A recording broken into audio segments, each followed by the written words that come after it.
Olá! Que bom ter vocês conosco. Nós somos uma IA desenvolvida pelo site Ponto Geek. Curadoria de conteúdo humana por Gordo Geek. Eu sou a Jéssica. E eu sou o Eduardo. E aqui a gente aborda a vida de notáveis nerds e geeks que ajudaram a transformar nossa forma de vida, né? Seja mais recentemente ou lá atrás. Hoje vamos mergulhar na vida de uma figura que, bom, praticamente definiu a era do computador pessoal, Bill Gates. Temos bastante material aqui, desde a infância dele, a criação da Microsoft e até essa virada surpreendente para a filantropia. Exato. E é uma figura complexa, né? Inteligência absurda, uma competitividade quase feroz, eu diria.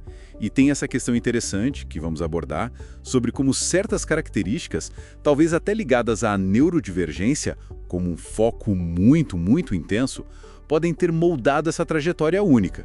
Interessante isso. Bom, para começar, quem é Bill Gates, assim, para os nossos ouvintes?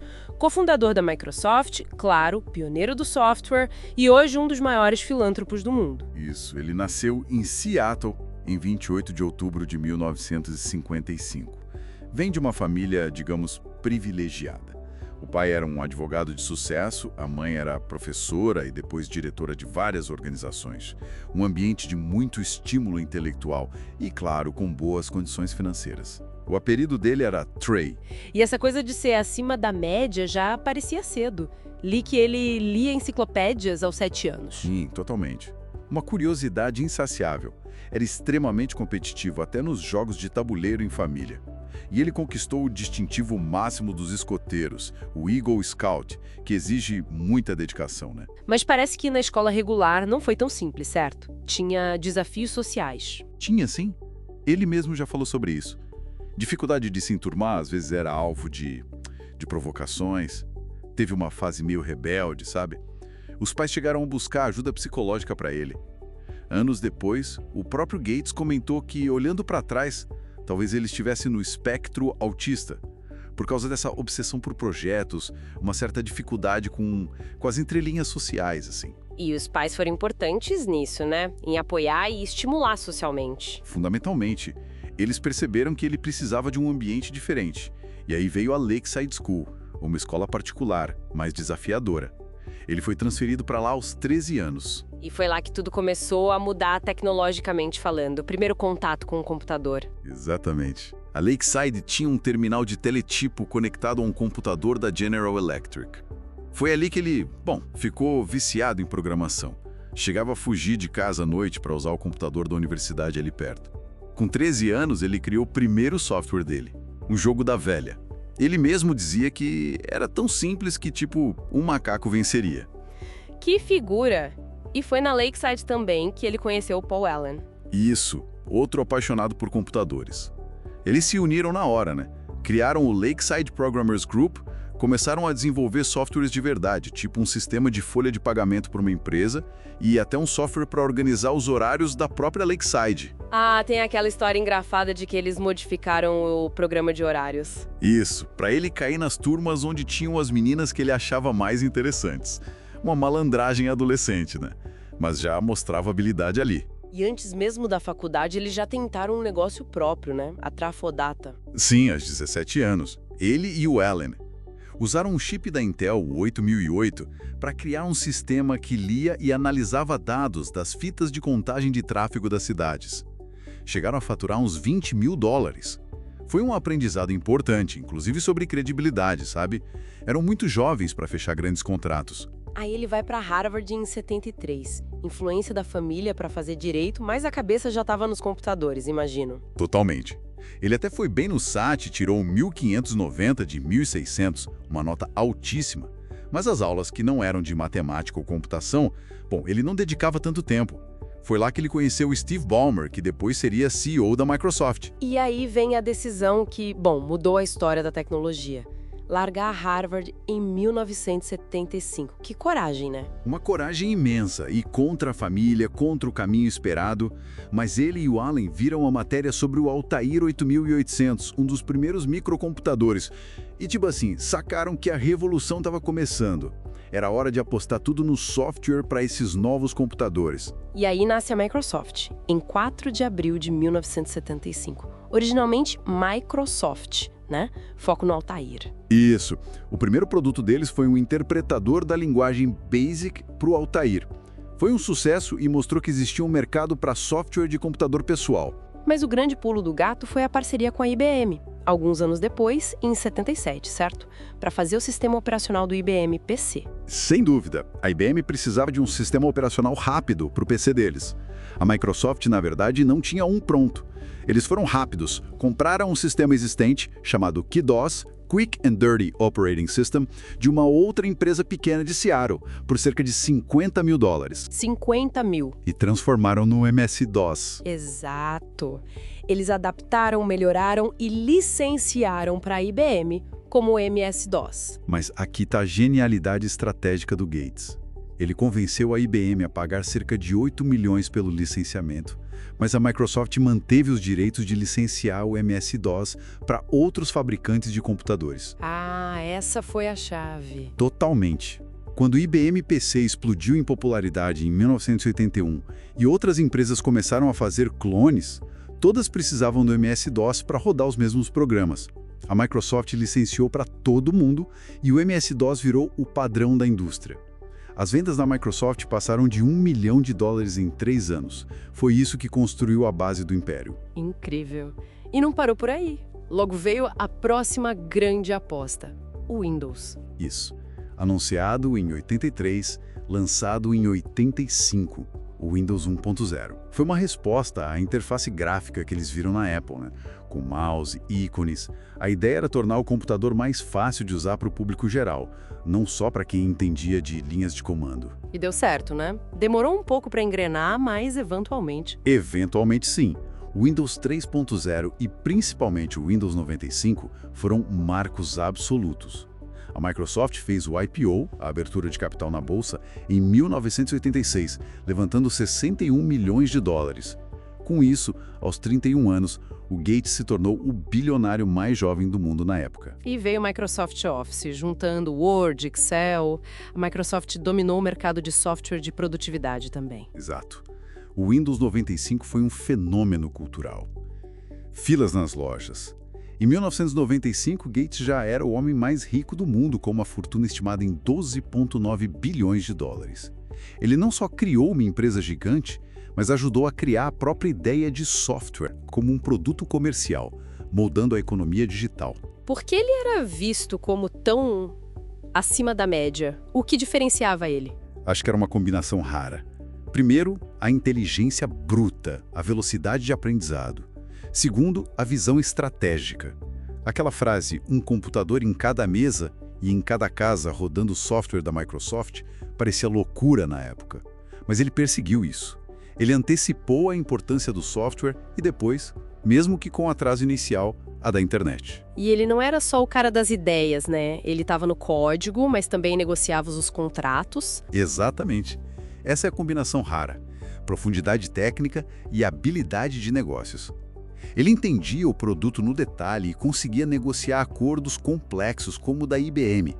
E tinha uma capacidade de comunicação notável para traduzir o techniquez para quem não era da área. Mas como falamos, nem tudo são flores. Qual foi o maior erro dele, na opinião dele mesmo? Ele admitiu publicamente, o que é raro para figuras desse nível.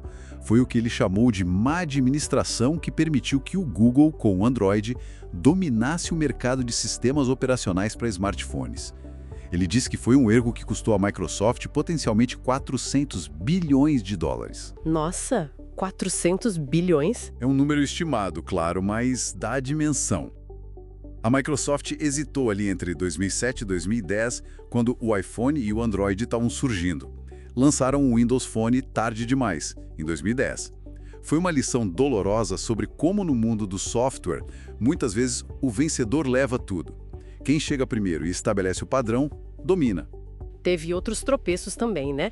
Lembro do Windows Vista. Sim, o Vista teve muitos problemas de compatibilidade, performance, foi mal recebido. Também houve uma subestimação inicial da internet, embora eles tenham corrido atrás depois com o Internet Explorer. E produtos que não pegaram, como o Zune para competir com o iPod. Ninguém é infalível. Mas e os grandes acertos estratégicos, para além daquele lance do MS-DOS? A aposta no Windows como interface gráfica foi visionária, mesmo que tenha demorado a se pagar. E outra coisa crucial foi criar um ecossistema. Ao invés de fazer tudo fechado como a Apple fazia no início, a Microsoft incentivou outras empresas a fazerem hardware e software compatíveis com o Windows. Isso criou uma rede enorme que fortaleceu o domínio deles. Olhando para essa trajetória toda, que lições a gente pode tirar? Para quem está ouvindo e quer evoluir, talvez. Olha, acho que várias. A primeira é o aprendizado contínuo. Gates é conhecido por ser um leitor voraz até hoje. Outra é essa obsessão produtiva. Quando ele focava em algo, era com uma intensidade tremenda. Adaptabilidade também é chave. Veja a transição dele de CEO para filantropo em tempo integral. E a forma de resolver problemas. Ele tinha um método, que era dividir problemas grandes em partes menores e atacar cada uma delas. Simplicidade nos negócios também. Foco em vendas, custos, lucro. E, talvez a mais importante, que já falamos, reconhecer os erros e principalmente aprender com eles para não repetir. E essa transição para a filantropia foi algo gradual, mas hoje é o foco principal dele, né? A Fundação Bill and Melinda Gates. Sim, criada em 2000 com a então esposa, Melinda. Rapidamente se tornou a maior fundação de caridade privada do mundo. O foco é muito em impacto global. Saúde pública e erradicação de doenças como pólio, malária, saneamento básico, educação, desenvolvimento agrícola em países pobres. Os números são impressionantes. Mais de 100 bilhões de dólares investidos já, né? E muito disso vindo de doações do Warren Buffett também. Exato. Buffett direcionou grande parte da fortuna dele para ser administrada pela Fundação Gates, e eles têm um plano bem definido para o futuro. A fundação deve encerrar suas atividades cerca de 20 anos após a morte deles, doando praticamente toda a fortuna acumulada, hoje estimada em mais de 100 bilhões de dólares, só do Gates. Qual é a filosofia por trás disso? A ideia é de que essa riqueza toda tem mais utilidade sendo usada para resolver grandes problemas globais do que ficando acumulada ou passando para herdeiros. Ele diz que a satisfação real vem da família, dos amigos e de fazer um trabalho que importa. A motivação, segundo ele agora, é ajudar a criar um mundo melhor para as próximas gerações. Ele até mencionou a neta recém-nascida, Leila, como inspiração. Falando em mundo, ele tem alguma relação especial com o Brasil? Já esteve por aqui? Já sim. Teve uma visita bem marcante em abril de 2011, com a Melinda. Eles vieram para a Amazônia, especificamente para a região do Rio Tapajós, no Pará. Ficaram fascinados com a biodiversidade, chegaram a nadar com botos cor-de-rosa. Que legal! Mas parece que a viagem não terminou muito bem. Rolou um incidente. A equipe deles foi detida por agentes federais durante uma exploração na floresta, aparentemente por questões de autorização ou algo assim.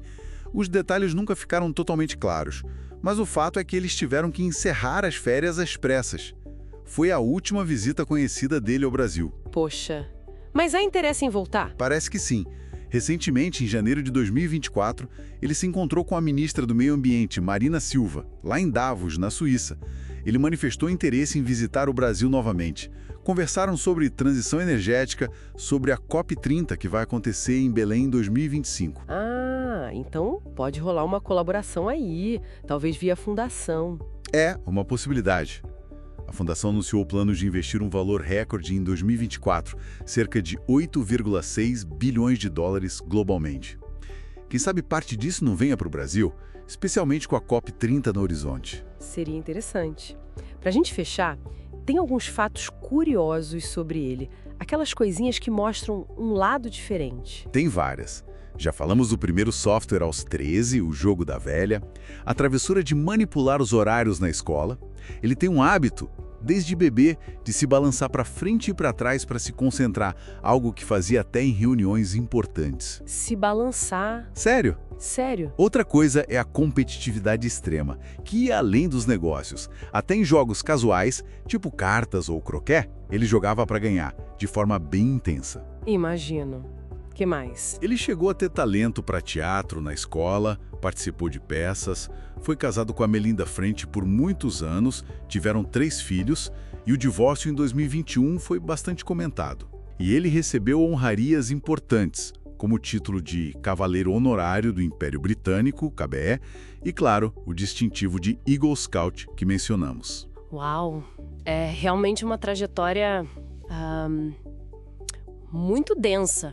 Desde a garagem, praticamente, até dominar o mundo da tecnologia e agora tentar mudar o mundo de outra forma com a filantropia. Exatamente. É um mapa complexo de inovação disruptiva, domínio de mercado implacável e depois essa redefinição radical de propósito. O legado dele não está só nas linhas de código ou nos bilhões doados. Onde mais estaria? Acho que na própria demonstração de como essa combinação de intelecto, obsessão e uma capacidade incrível de continuar evoluindo pode literalmente transformar o mundo, com seus lados positivos e, como os críticos apontam, com consequências não intencionais que ainda estamos entendendo. A história dele, tanto na tecnologia quanto na filantropia, ainda está sendo escrita, né? Fica a reflexão sobre como essas diferentes facetas, às vezes até contraditórias, coexistem numa única pessoa.